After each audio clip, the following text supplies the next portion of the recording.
द्वारा श्री कृष्ण को पूछे गए एक सवाल के जवाब में छिपा जिंदगी का रहस्य। महाभारत ग्रंथ को महाकाव्य कहा जाता है। इसमें द्वापर युग में होने वाले महाभारत युद्ध के बारे में तथा इससे संबंध रखने वाले हर पात्र के बारे में बताया है।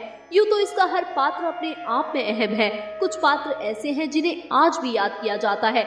जिस पात्र की हम बात करने जा रहे हैं वो है दानवीर कर्ण। धार्मिक कथाओं के अनुसार कर्ण दुर्योधन का परम मित्र था, जिस कारण उसने हमेशा विकट स्थिति में उसका साथ दिया और उसके प्राणों की रक्षा के लिए सदैव तत्पर रहा। इसने अपने जीवन में कई चुनौतियों का सामना किया था। आज हम आपको बताने जा रहे हैं कर्ण द्वारा श्री कृष्ण से पूछे गए उन सवालों के बारे में, जिसे सुनने के बाद कर्ण को ज्ञात हुआ कि जिंदगी न्याय करे न करे, किसी भी परिस्थिति में हमें अधर्म के रास्ते पर नहीं चलना चाहिए। कर्ण ने कृष्ण से पूछा, मेरा जन्म होते ही मेरी माँ ने मुझे त्याग दिया। मैं जानना चाहता हूँ, क्या अवैध संतान होना मेरा दोष था?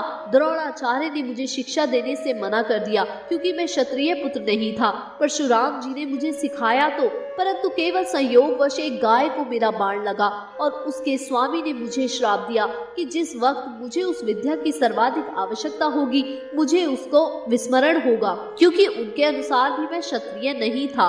द्रौपदी के स्वयंवर में मेरा अपमान किया गया। माता कुंती ने मुझे आखिर में मेरा जन्म रहस्य बताया भी तो अपने अन्य बेटों को बचाने के लिए। जो भी मुझे प्राप्त हुआ है दुर्योधन से ही हुआ है, तो अगर मैं उसकी तरफ से लड़ूं तो मैं गलत कहाँ हुआ? तब श्री कृष्ण ने उत्तर दिया, कर्ण, मेरा जन्म कारागार में हुआ। जन्म से पहले ही मृत्यु मेरी प्रतीक्षा में घात लगाई थी। जिस रात को मेरा जन्म हुआ उसी रात मुझे मेरे माता पिता से दूर कर दिया गया।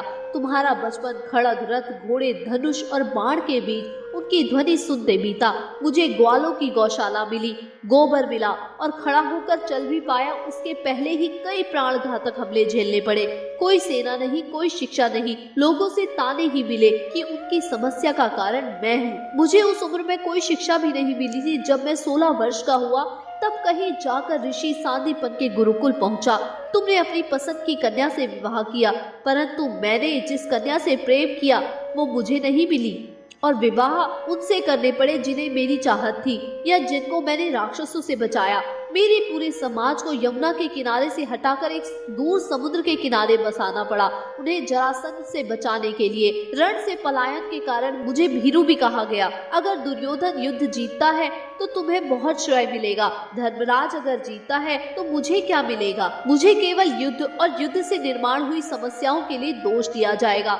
हे कर्ण, हमेशा इस बात का स्मरण रखना कि हर किसी को जिंदगी चुनौतियां देती है। जिंदगी किसी के भी साथ न्याय नहीं करती। दुर्योधन ने अन्याय का सामना किया है तो युधिष्ठिर ने भी अन्याय भुगता है, लेकिन सत्य धर्म क्या है यह तुम जानते हो। कितना ही अपमान हो, जो हमारा अधिकार है वो हमें न मिल पाए तो कोई बात नहीं। महत्व इस बात का है कि तुम उस समय उस संकट का सामना कैसे करते हो।